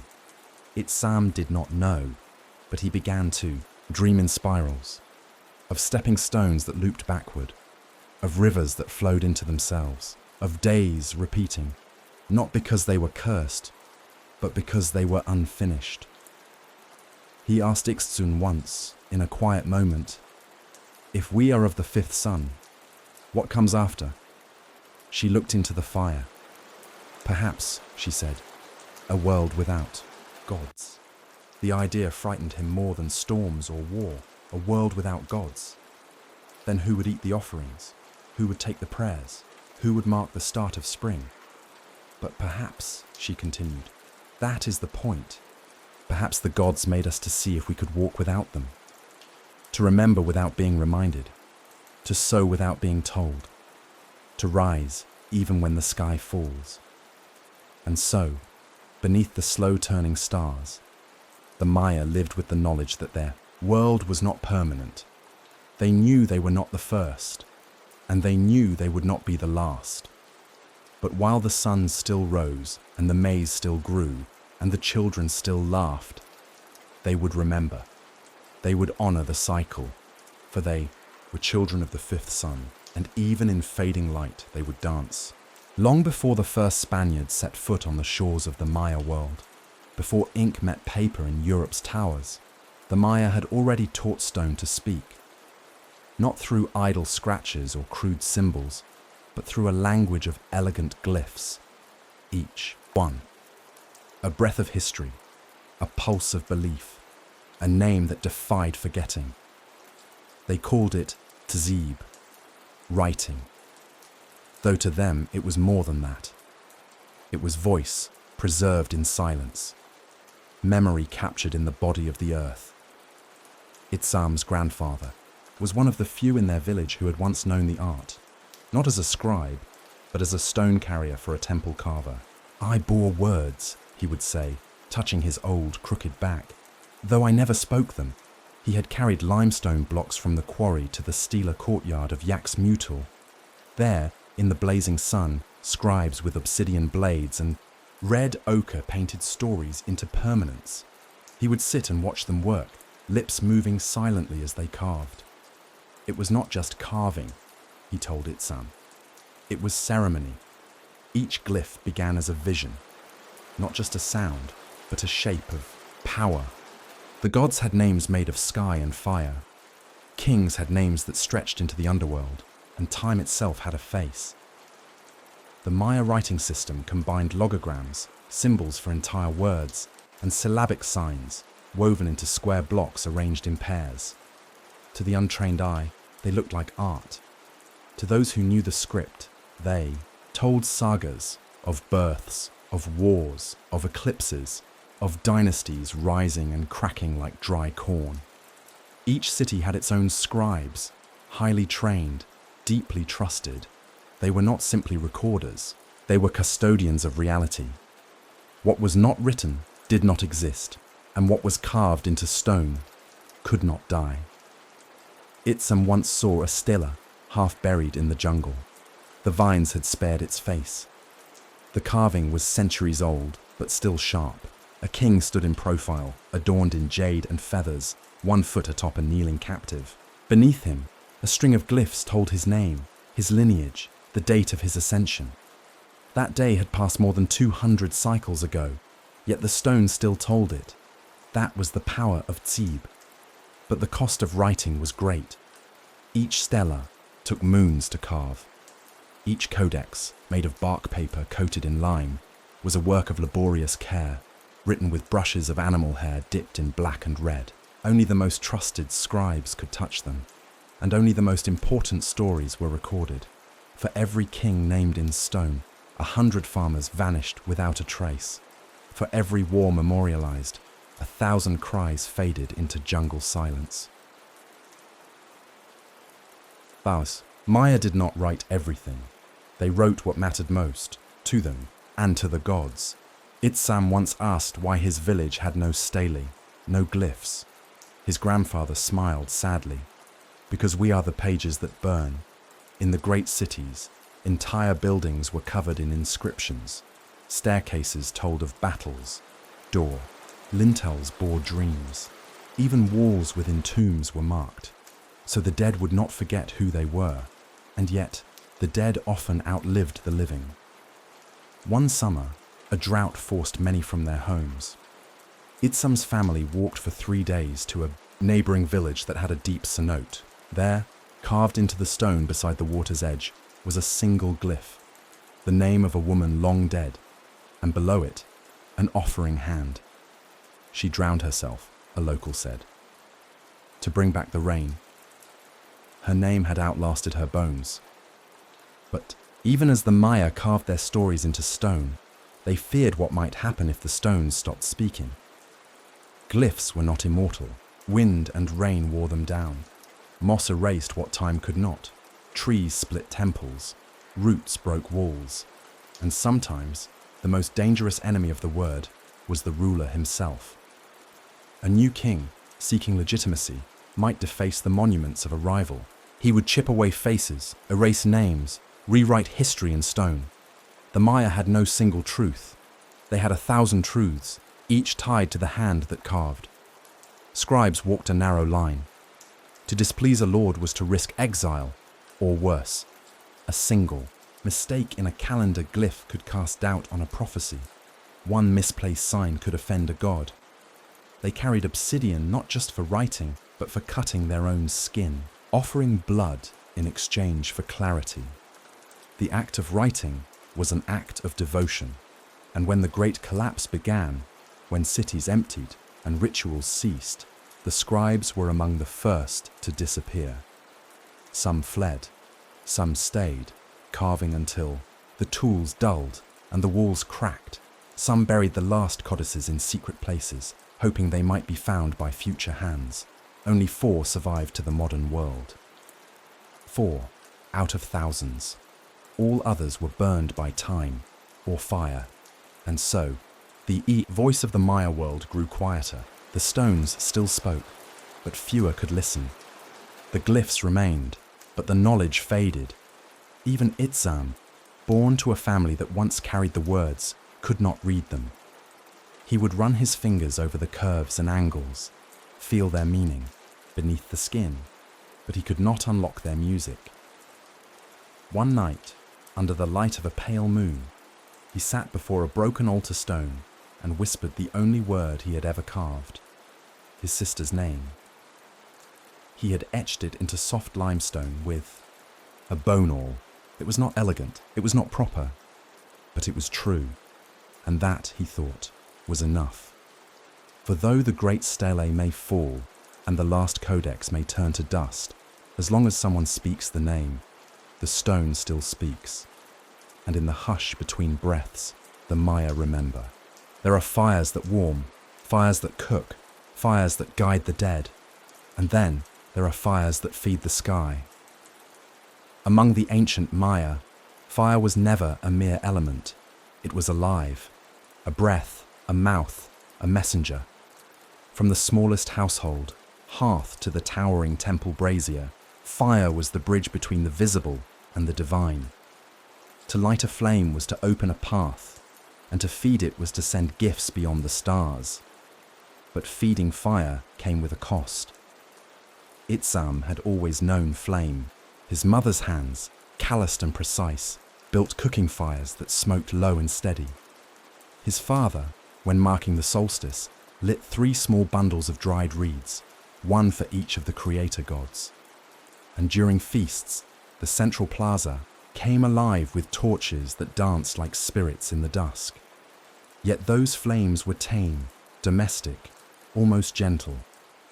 The fires that fed the sky were something else entirely. They began at dusk, at the call of conch shells, when the priests climbed, the temple steps carrying bundles wrapped in black cloth and bound in red cord. These were not just wood and incense. These were offerings, meticulously chosen, ritually cleansed, and made sacred through fasting and chant. Some were simple: cacao beans, feathers, woven cords, slivers of jade. Others were not. During great droughts or after omens of war, the fire demanded more. Not symbols, but flesh. The Maya did not burn their dead. Burial was the proper rite for most. But for those selected, kings in death, prisoners in offering, or youths chosen in trembling silence, the fire became a portal. Their bones were cracked to smoke. Their blood turned to flame. The smoke did not rise by accident. It rose with intention. It was said that when the fire roared loud and clean, the gods were pleased. If it sputtered, if it smoked too heavily, if the wind turned and choked the crowd, it was a sign. The offering was flawed, or the gods were weary. Itzam witnessed such a fire when he was 14. The dry season had stretched unnaturally long. Crops failed. Even the animals fled deeper into the jungle.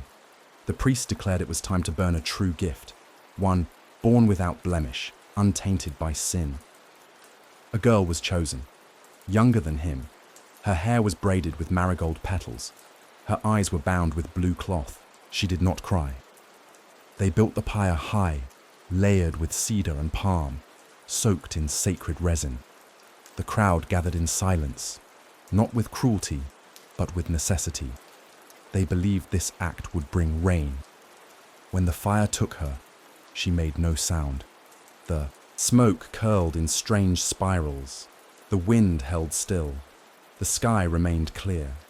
The next day, it rained, but only for an hour, and then the heat returned. Itzam said nothing for a week. He did not hate the priests. He did not curse the gods, but something within him cracked, like old wood beneath sudden weight. He began to fear the fire, even as he depended on it. In Maya temples, fires were kept burning day and night. The heart of each temple complex was not the altar, but the flame. Priests kept it alive with copal, sap, dried maize husks. Every ritual began with its lighting. Every declaration ended with its feeding. Even births were accompanied by fire. When a child was born, a flame was lit near the hearth, and the smoke was blown gently toward the baby's face. "So they may learn to rise," the midwife would whisper. Itzam remembered the fire from his sister's birth. It had flickered for 3 days straight. She died in her 2nd year. He still remembered the scent of her funeral fire, not the burning of her body, for she was buried, but the incense they lit beside her grave. Crushed pine, dried orange peel, a curl of her hair. The fire did not rage. It sighed. Over time, Itzam came to see fire as jewel, a blessing and a threat.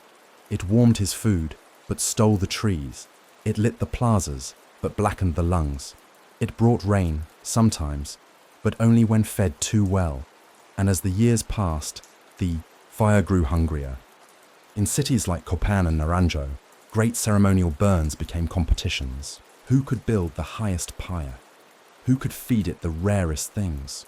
One ajor ordered 100 cacao bowls thrown into the blaze. Another sacrificed his own cousin. The people whispered. Was it glory they sought, or fear? For it was said, when the fifth sun faltered, only fire could hold the sky aloft. The final ceremonies grew wild. Flames lit the horizon for days. Ash rained on the milpas. The rivers turned dark, and still the stars remained silent. No god came down, no rain fell. It was then that the people began to turn away, not in revolt, but in exhaustion. Some stopped feeding the temple fires, some lit smaller ones in their own homes and spoke to ancestors instead of gods. And some, like Itsam, simply sat in the dark, not in despair, but in quiet. He lit no fire one night. He watched the stars appear, one by one, above the trees, and he wondered, if the gods could hear the crackle of sacrifice, might they not also hear silence? The next morning, dew covered the leaves. He did not say it was a sign, but he smiled, because perhaps, sometimes, the sky does not want to be fed. Perhaps it just wants to be seen. Before the gods turned silent, before the jungle crept back to reclaim stone and glyph, before the wind carried away the last prayers whispered in smoke, there was still music. There was still the dance. To live among the Maya was to live in rhythm, the thud of grinding maize, the beat of drums, the patter of rain on palm thatch. But the highest rhythm, the most sacred, belonged to the temple dancers, those who moved not for pleasure, but for the gods. Itsam remembered the first time he saw them. He was only a child, crouched behind his father's legs, the plaza filled with dusk. Torches swayed. The crowd was hushed. Then the dancers came, painted in white and blue, feathers trailing like shadows, their bare feet kissing the earth. They moved in spirals. Their steps followed the breath of the wind. Their arms swayed like the cornstalks. Each movement told a piece of a story. The birth of the hero twins, the fall of the sky serpent, the hunger of Xibalba. Itsam had not understood the stories then, but his heart had. It had beat with the drums. It had felt the world shift beneath his ribs. These dancers were not entertainers. They were conduits. Each temple had its own Ajkin Tzots, the sacred choreographer, part priest, part poet, part astronomer. It was he who read the stars and the calendar, choosing which steps matched which days, a step too early or too long, and the meaning was broken. Dances were time itself, unfolding in bodies, looped in breath, measured in shadow and sound. The dancers, trained from youth, chosen for grace, discipline, memory, their feet hardened over years of repetition, their spines bent in honor, not defeat. They fasted before each performance. They bathed in cenotes, whispered prayers into leaves, bound their hair in sacred knots. Some never spoke outside the dance. They moved in silence. Even in daily life, ghosts of devotion, their garments were not mere costumes. They wore the world. Shells strung like rain, cloth dyed in lunar hues, headdresses built to mirror the gods they portrayed: snake, jaguar, hummingbird, death. But the most sacred garment of all was the ash veil. In morning rituals, dancers would smear their faces with fine grey ash. It was not paint, it was memory. They danced then not to celebrate, but to weep, and their weeping had no sound, only sway. One such dance took place when the drought entered its third year. The crops had failed again. The village was hollowing. The priests no longer sang. But the dancers Those few who remained gathered one final time. They did not wait for permission. They danced in the center of the plaza as twilight fell, 5 of them, barefoot and veiled.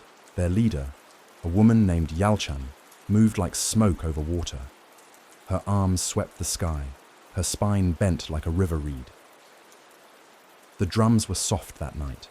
No chanting, no fire, only the hush of breath and the occasional clack of a seed rattle. Itzam watched, transfixed. Around him, the crowd remained still. Children leaned into their mothers. Elders pressed hands to hearts. And the dancers moved through a story none of them had heard before. A story without gods, without endings, only a quiet walk into the trees.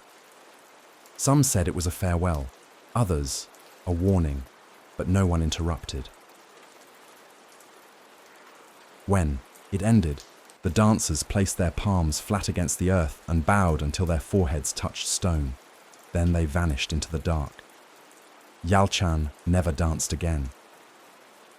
Itzam later learned that the temple had begun repurposing the dancers, sending them to other duties, training the younger ones in ceremony but not in movement. The sacred choreographer had fled the city. The steps were forgotten. The dance, it seemed, had passed its turn on the calendar wheel, but some still remembered. Late at night, Itzam would see his sister, before she died, tracing spirals in the dirt with her heel, not playing, not performing, just remembering, her arms moving like the rain used to, her breath in rhythm with something no longer heard. "Are you dancing?" he asked her once. "I'm dreaming," she whispered. Of what? Of the world listening. That dream lingered, even as the temples crumbled, and vines grew through the plazas, and glyphs faded beneath moss. Somewhere, the dream of movement remained, because the dance had never needed stone. It needed only bodies and memory. When Itzam became a man, and the village shrank to a handful of families, he sometimes walked the old plaza alone. No drums, no watchers, just him. And in the stillness, he would raise his arms in slow arcs, step forward, turn, kneel, not perfectly, not like the dancers of old, but like someone who still believed that the body could carry meaning, that a step could be a prayer, that silence could sway. He once danced beside a fresh grave. No words were spoken, only dust kicked in rhythm. The old women wept, not from grief alone, but from recognition. They had seen that step before, and in that moment, the temple danced again. Without walls, without audience, just sky. And so the last song of the temple dancers did not end in fire, nor silence, nor collapse. It ended in a footfall, in a breath, in a dream that moved through time like a hand through water. And the gods, wherever they had gone, may have paused, just long enough to listen. In the Maya world, there is no true center in a city, no permanent heart in a palace. The gods move, the stars shift, even stone weathers. But through it all, one thing stands unchanged: the saber tree, the great yakshe, they called it, the green tree, the world tree. Its roots plunged into the underworld, its trunk lived among men, and its branches touched the stars. It was not worshipped like a god, but revered like a spine, the very structure upon which all else rested. And in every village, even the smallest clearing between rivers, one Keba stood taller than the rest. In Itzam's village, it grew near the edge of the milpas, half embraced by moss and always humming with bees. Its roots coiled above the ground like serpents turned to wood. Children were warned not to carve into it, not to sleep beneath it, not to speak falsehoods in its shade. "It listens," his grandmother whispered. "It remembers." But it did more than remember. The saber was a portal. In the cosmology of the Maya, the world was a 3-tiered map. The heavens above, where the gods danced in constellations. The middle world, where humans walked. And the underworld, Xibalba, the place of fear, of trial, of hidden knowledge, and it was the saber that connected them all. Its branches were home to the bird gods, the messengers, the great serpent with jeweled feathers. Its trunk housed the spirits of warriors and kings who had earned ascent. And in its roots lived the lords of death, their thrones made of obsidian and bone, whispering riddles to the soil. To walk near a Kiba was to brush all three realms at once. It was a sacred danger. That is why the dead were often buried with bits of ceiba bark, to guide them, to anchor them, so they might find the tree in the dark and climb its roots into memory. And when the world seemed to be cracking, when the cities emptied, when the calendars stopped, when the gods fell silent, many returned to the saber, not in worship, but in need. Itsam did. After the last rain festival failed, after his sister passed, after the priest left the temple to vines and spiders, he went to the saber not for answers, but for stillness. He placed a stone at its roots, a simple one, not carved, not sacred. Then he sat and listened. What he heard was not voice, it was breath, a long inhale, as if the tree were gathering itself, a pause, and then the faintest exhale, like the sigh of a mother watching her children sleep, knowing she cannot protect them from morning. Itsam returned the next day, and the next. He brought nothing, spoke nothing. But something changed. Dreams came, thick and slow. He saw roots twining through bones in long-forgotten cities, saw faces in the bark of dead trees, heard songs played on instruments of leaf and air, and always in the background, the soft hum of the saber. The elders began to speak of him, in different tones, not as a priest, not as a leader, as a listener. They too remembered. They spoke of how, in the days before kings, the saber was the first altar. That long before the first stella rose, people gathered at its base. They offered maize, smoke, tears. They did not ask. They simply gave, because the tree did not judge. It simply held the stories, held the bones, held the sky itself. And when storms came, when drought cracked the earth, when fire blackened the hills, the saber stood. That was enough.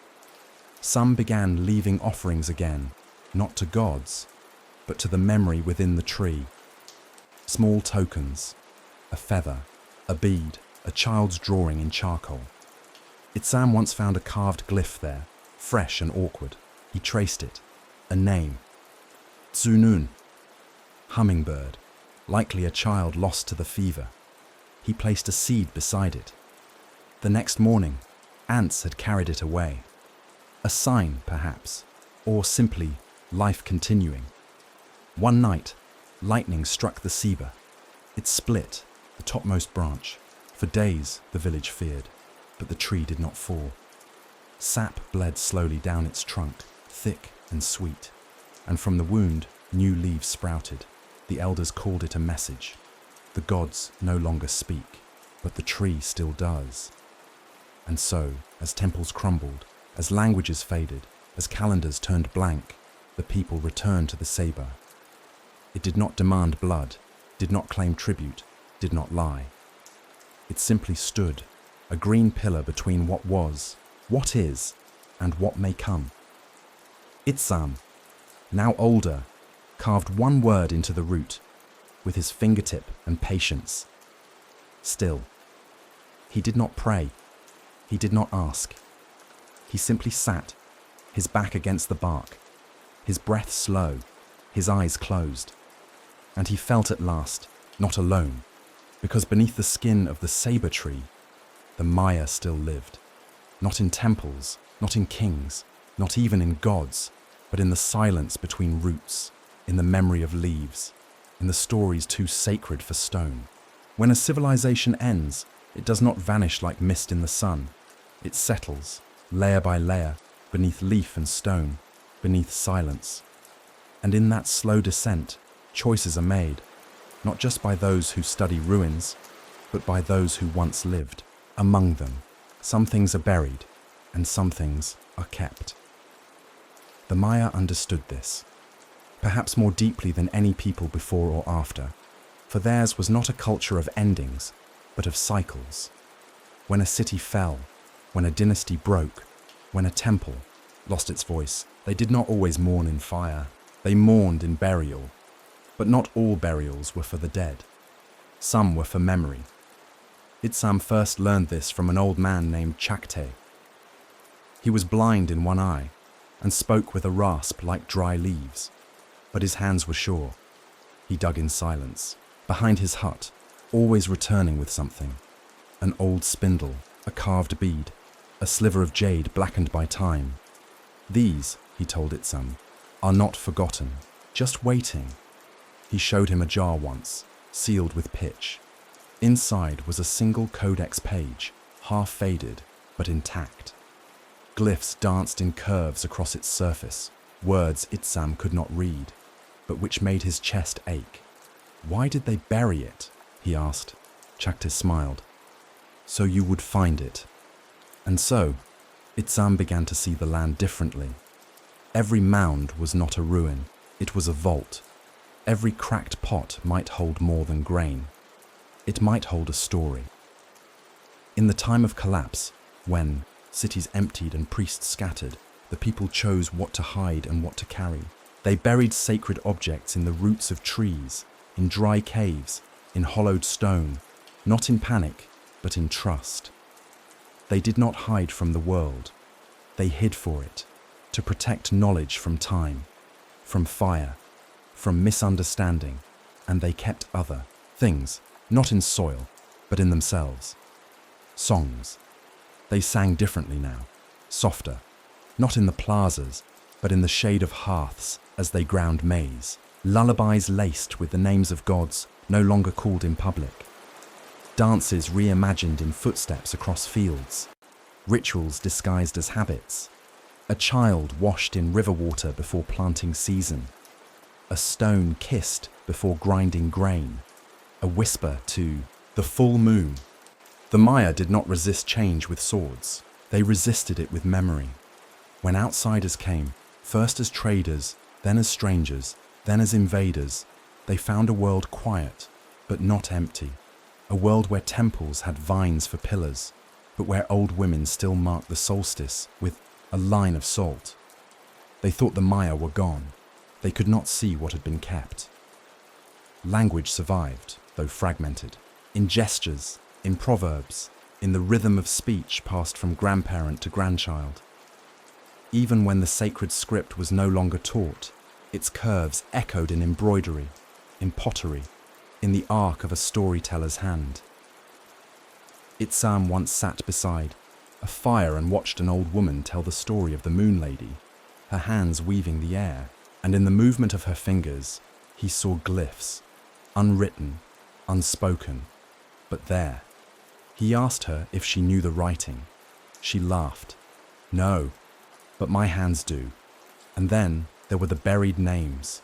Many Maya children were named for flowers, for winds, for birds. But beneath those names, whispered only in prayer or at birth, were older names, names of gods, of stars, of ancestors. These names were not for the world, they were for the soul, so that when the time came to walk into the underworld, the child would not go alone. One boy, a neighbor of Itsam's, bore the name Tun, meaning stone. But when he turned 13, his grandmother gave him a secret name in ceremony, Yaxbalam, first jaguar. It was spoken only once aloud. When the boy died from fever years later, Itsam heard his mother whisper that name into the earth as they buried him, so that he might be remembered by the gods. In time, Itsam learned to bury things too. He buried feathers that fell from sacred birds. He buried poems carved on palm bark, sealed in gourds. He buried his sister's flute when the reeds cracked and would no longer sing, but most of all, he buried silence. Not the absence of sound, but the heavy silence of forgetting. He taught children to listen, not just to him, but to the wind, to the trees, to the shape of old roads beneath the moss. Not everything must be said, he told them, but nothing must be lost. And so, when strangers came asking what had happened to the Maya, when they pointed to crumbled temples and asked where the people had gone, Itzam said nothing. He simply smiled. Because the Maya had never gone. They had buried what was no longer safe. They had kept what truly mattered. And they had trusted the earth to remember. Now, beneath ceiba roots and beneath calloused hands, beneath carved bowls passed from mother to daughter, beneath lullabies and footpaths and the rustle of maize, they waited, not for rescue, not for return, but for someone to listen, and perhaps, just perhaps, to remember what had been so carefully placed. Beneath the skin of time, at the height of its splendor, the Maya world was carved in lines of limestone and fire, cities etched into jungle, temples stacked like steps to the stars. The forest, vast and tangled, bowed before stone and song. It yielded trees for timber, roots for medicine, and silence for the chants of kings. But all things that bend remember, and the forest, patient and watchful, remembered everything. It watched the people raise pyramids on broken soil. It watched them dig deep reservoirs and plant their fields too often, too fast. It watched the gods demand more and the lords take more. And it waited, not with vengeance, but with certainty, because the forest knew it would return, and so it did, not in storm or fury, but in softness, in time. The cities, once alive with dancers and drums, began to hollow. Tributes stopped, paths cracked, roofs buckled, and in the silence that followed, green tendrils rose like fingers through the gaps. Itzam was still young when he first saw the forest reclaim. He stood at the edge of the plaza in Yaxmu Tal, the capital once ruled by jade-crowned kings. The court was empty, its walls split by roots. A sapling grew through the ribs of a toppled warrior statue. Butterflies flickered where warriors once stood. No priest called down the gods. Only birds called, and they did not speak for men. The palace was not burned, it was not looted. It was surrendered. The villagers nearby said little. Some walked the overgrown streets with heads bowed. Others carried water as they always had. But they no longer spoke of rulers. They no longer brought gifts to the altar. They let the vines take it all. And in this quiet, the forest placed its crown where the kings had dropped it. Ceiba trees grew through courtyards. Orchids bloomed from altar stones. Jaguars padded down stairways once climbed by nobles. Howler, monkeys swung from carved lintels. The temples, once housing gods, now housed nests. The forest did not destroy. It absorbed. It wrapped its arms around the bones of empire, not to break them, but to hush them. Itzam learned to read this hush. He saw that the forest left stories intact, beneath layers of leaf and loam. He touched glyphs beneath moss. He drank from old wells now shaded by canopy. He found grinding stones half buried, still smelling faintly of maize. Every ruin was not an end, it was a memory, retold in vines. Some called it collapse, but the elders called it returning. They said the forest had not taken revenge. It had restored the balance. For too long, they whispered, the Maya had leaned too hard on the earth. They had carved too deep, built too high, asked too much. The gods did not punish them. The trees did not punish them. They simply stopped yielding. And in the stillness that followed, the forest crept in, not as an enemy, but as an old friend, long ignored. Itzam, now older, walked these paths often. He no longer wore feathers or paint. He carried no obsidian blade. He wore cotton, carried seeds, and taught children to listen for bird calls rather than chants. He told them that the world had once been ruled by people who danced for the sky. But the sky had moved on, and so had the earth. In time, even the names of the kings faded. The stele cracked. The glyphs softened. But the forest grew clearer, brighter, deeper. A new kind of temple. The children built no altars. They sat in circles beneath trees, shared food, told stories. They listened to the wind. And sometimes, when the moon was full and the mist lay low, they would hear a rustle through the leaves like footsteps too old to name. The forest did not forget, and neither did they. When strangers came, men with pale faces and heavy boots, they found a world, already speaking a different language. A world where stone had surrendered, but life had not. They chopped at vines and cleared plazas, thinking they had discovered something lost. But what they found had not been lost. It had been left. By choice. Preserved in shadow, not for glory, but for truth. And the truth was this: no crown lasts forever. Not those of jade, not those of gold. Only green remains, only root, only seed. And so, the Maya were not conquered. Not truly, they were absorbed. They became part of the forest, part of the hush, part of the crown now made of leaves. And in this way, the forest ruled again, not with law or glyph, but with patience, with breath, with the soft insistence of life continuing, curling around ruins, sheltering memory in its shade. Itzam, nearing the end of his days, planted one final seed where the last temple step had fallen. At Saber, thin and trembling, he whispered to it, not a prayer but a remembrance. We were here. The tree said nothing, but in the years that followed, it grew tall, it grew wide, it wore the crown. In the end, when the last torch flickered out and the final temple was swallowed by vines, it was not silence that claimed the Maya world. It was breath. Not the ragged gasp of a dying empire, nor the thunderous exhale of forgotten gods, but a slow, steady breath that moved through leaf and root, through time and memory. A breath so quiet it could only be heard when one stood very still, with ears not tuned to sound, but to presence. Itzam, old now, lived by that breath. He no longer recited prayers aloud. He no longer told children which glyphs meant sky and which meant fire.